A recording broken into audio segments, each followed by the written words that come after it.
بسم الله الرحمن الرحيم. السلام عليكم ورحمة الله وبركاته. أهلا بكم حبايبي في كل مكان، يا رب تكونوا بخير. كل سنة وانتم طيبين بمناسبة حلول شهر رمضان الكريم. اللهم بلغنا رمضان وإياكم يا رب العالمين. يلا نبدأ بقى نعمل كفتة كده حلوة على قد الحال. من نعملها في رمضان إن شاء الله. جبنا حوالي كده كيلو إلا ربع لحمة كده بلدي، فرمتها وهنعمل منها طريقة كفتة حلوة قوي، وطريقة لحمة معصجة حلوة قوي. ومش ضروري يا جماعة بقى عشان نراعي الغلا اللي احنا فيه ده، بقى مش ضروري نعمل كميات بقى ونصور ونعمل، عشان برضو نراعي حبايبنا واهالينا برضو اللي برضو فيه مش قادرين يعملوا الكميات دي والتفريزات الكبيرة المهولة اللي احنا بنعملها دي واللي الناس بتصورها دي. يعني مش ضروري نصور الكميات المهولة دي عشان خاطر برضو اللي مش يعني اللي مش هيقدر يعمل التفريزات دي كلها ما يبقاش. يعني نراعي بعض يعني ان شاء الله. يلا نسمي الله كده. وهنجيب بقى طريقة اللحم الكفتة اللي هي بالبرغل. جبت كوباية برغل كده اللي هو الأصفر، اللي هو لونه الأصفر ده كده، وغسلت نقتها كويس قوي، نقها كويس قوي قوي، واغسليها وصفيها وما تنقعهاش. وبصلة مفرومة ومعلقتين ليا حلوين كده لو عندك موجودين. لأن الليا دي بتبقى حلوة قوي في الكفتات، بتخليها طعم كفتة الحاتي اللي هي في المحلات أو المطاعم يعني.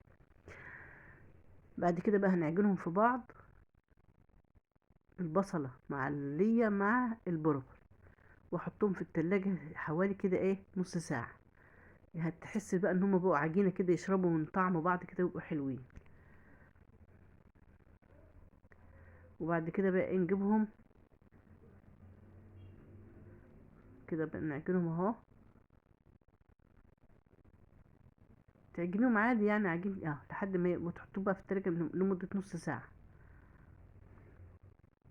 اهو.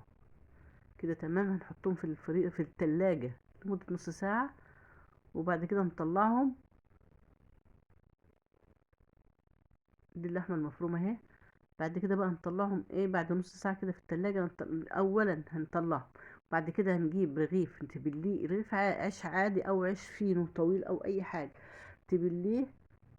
يعني هي دقيقتين، دقيقتين اتنين او دقيقة واحدة، لحد ما يدوب كده، يبوش في المية كده. بعد كده تطلعيه تصفيه من المية خالص خالص كده كويس. بعد كده تعجنيه في الكفتة بقى، اللي هي اللحمة. نطلع اللحمة اللي هي اللي طلعتيها من الفريزر، من استغفر الله العظيم يا رب، اللي هي البرغل بالبصلة بالليه.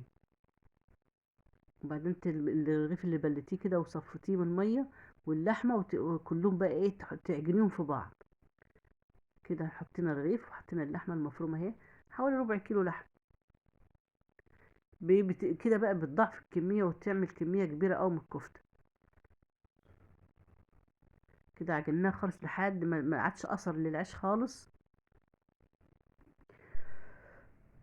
وبعد كده بقى نجيب بقى البرغل بقى اهو، اللي احنا طلعناه من التلاجة. شوفوا جامد ازاي بقى، يعني جامد لانه شرب من بعضه كده وبقى عجينة متماسكة. هنبدأ بقى نحطها على اللحمة المفرومة اللي احنا عجناها بالرغيف العيش دي. ايوه كده. تعجنوهم بقى مع بعض كويس اوي. بعد تحط التوابل دي اللي هي ملح، فلفل، بهارات، 7 بهارات كفتة، معلقة بابريكا.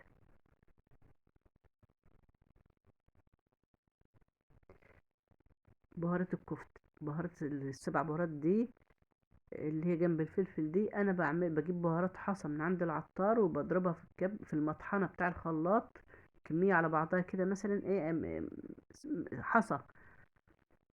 انت هتقول للعطار هات ب20 جنيه، او مش يعني ب20 حبة، هي حبة صغيرين بس خلاص هتجيبهم وتعمليهم كل فترة. بجيب حبة شوية وبعملهم ب20 ب30 ب50 زي ما انت عاوزة، وتضربيهم في المطحن، تطحنيهم في مطحنة الخلاط. بس طعمها حلوة، بتخلي طعم الكفتة حلو قوي وريحة جميلة جدا. ودي بهارات كفتة برضو شاريها دي جاهزة بقى. البهارات دي، التوابل دي بتخلي الكفتة طعمها حلو قوي وريحتها حلوة قوي. كده بقى هنعجنهم كلهم في بعض خالص.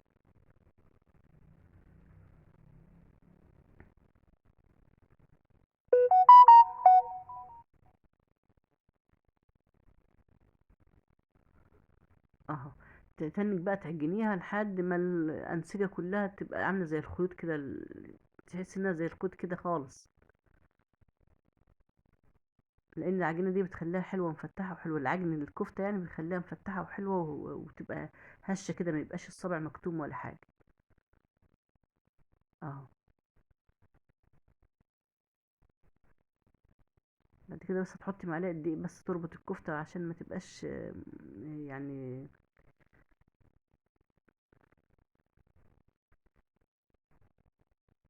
تبقى متماسكة كده شوية، ما تبقاش لينة قوي. ومعلقة بودر، برضو البودر بيخليها مفتحة وحلوة.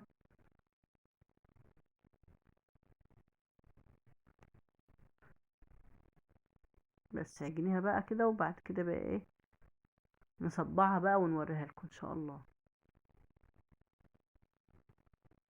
عجين، بتعجن عجين، بتعجن الكفتة، بتتعجن.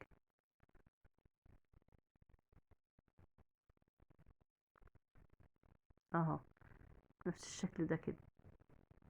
والله الطريقة دي جميلة جدا، بس جربوها جربوها هتعجبكم ان شاء الله. وبعدين البرغل بيضاعف الكمية بتاعة اللحمة، اللي هيشوفي ربع كيلو بقى قد ايه، هيعمل غدا عيلة بحالها. وبعدين كمان أنا يعني الصوابع، لو ما انا بعمل الصوابع الكفتة كبيرة، يعني بحب صوابع كفتة كبيرة. لو بتحبها صغيرة بترمي كمية كبيرة قوي. وكده من ربع كيلو لحم عملنا كمية حلوة وتقضي وايه، وتبقى يعني في رمضان تنفع، كمان في رمضان وفي العزومات. اهو. كده بقى صابع الكفتة اهو، يعني بوريكم ان هي اتعجنت اهي، بقت حلوة اهي. خلاص كده بقى ايه، ممكن تحطها في التلاجة كمان شوية تشمع ربع ساعة كده ولا حاجة، وبتطلعها بقى تصبعها بالشكل ده كده. بقى عاوزة صوابع كبيرة اعملي براحتك بقى، لو عاوزة كبيرة عن كده أو عاوزة صغيرة عن كده، أنا كده ايه بحب الصوابع الكبيرة اصلا. صوابع الكفتة الكبيرة دي بحبها، يعني بتبقى حلوة. عاوزة تصغريها عن كده صغري براحتك. كده بقى احطها في الفريزر وانت مطمن. نيجي بقى نعمل بقى ايه، لحمة معصجة بقى ايه، حبة حتة برضو، يعني هي اعتبرها ربع كيلو، اقل من، المهم ان هي اقل من نص كيلو. 3 بصلات حلوين كده، عشان انا بحب البصل كتير، هو كده اصلا بيبقى حلو في اللحمة المعصجة. يعني كل ما تكتري البصل في اللحمة المعصجة بتخليها حلو، وبتضاعف الكمية برضو. وقرن فلفل اخضر كده، مش حراق ولا حاجة. وكمان جنب كده من فلفلاية الوان، هتقطعيهم بقى ايه حتت صغننه خالص كده بقى، عشان ايه، وجزرية مبشورة. وتعملي احلى بقى لحمة معصجة، تعملي بها جميع الحشوات، سمبوسة، جلاش، مكرونة، فطاير، اي حاجة تعمليها بها جميلة جدا. انا عاملاها قبل كده على القناة والله، يعني بطريقة جميلة اوي برضو. لو يعني اللي يحب يشوف الفيديو هيعجبه ان شاء الله.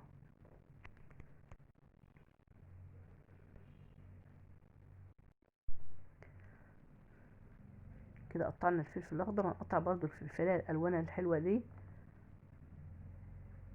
قطعها قطع صغيره كده.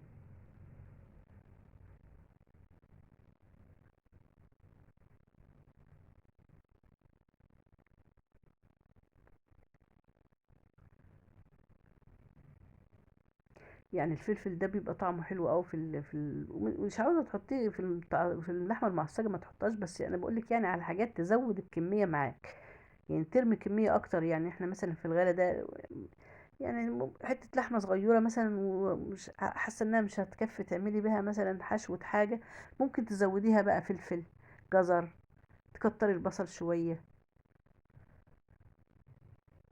ترمي معاك كمية حلوة وتعملي بيها غدوة، وتبقى مثلا لو عندك ضيوف هتعملي برضو عزومة حلوة بيها، منها صنف يعني من الأصناف.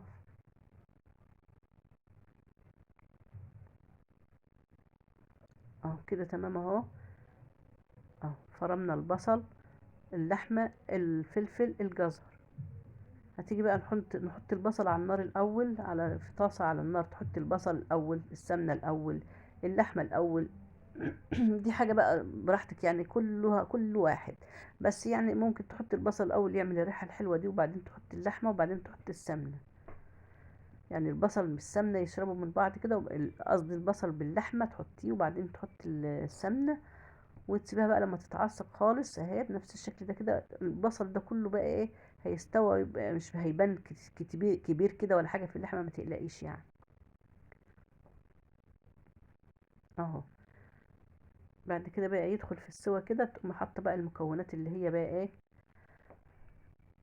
جزر والفلفل.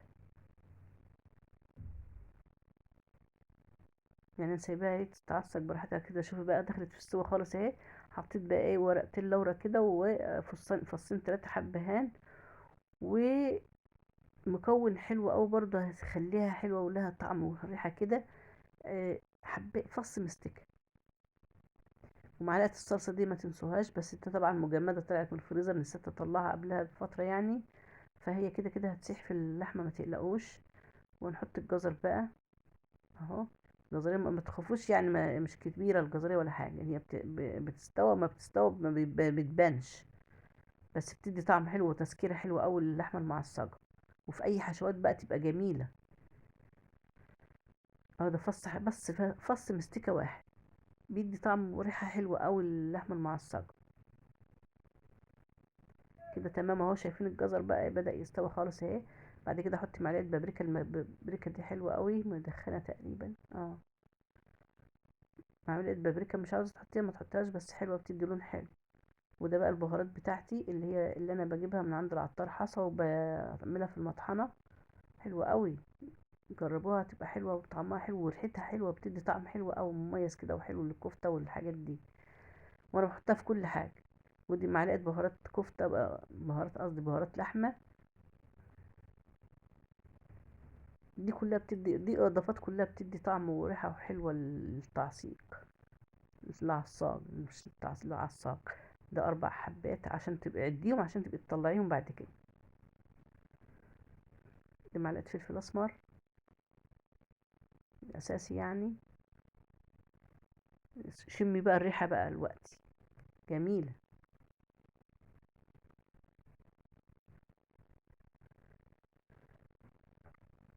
في ايه بقى تاني بعد كده بقى؟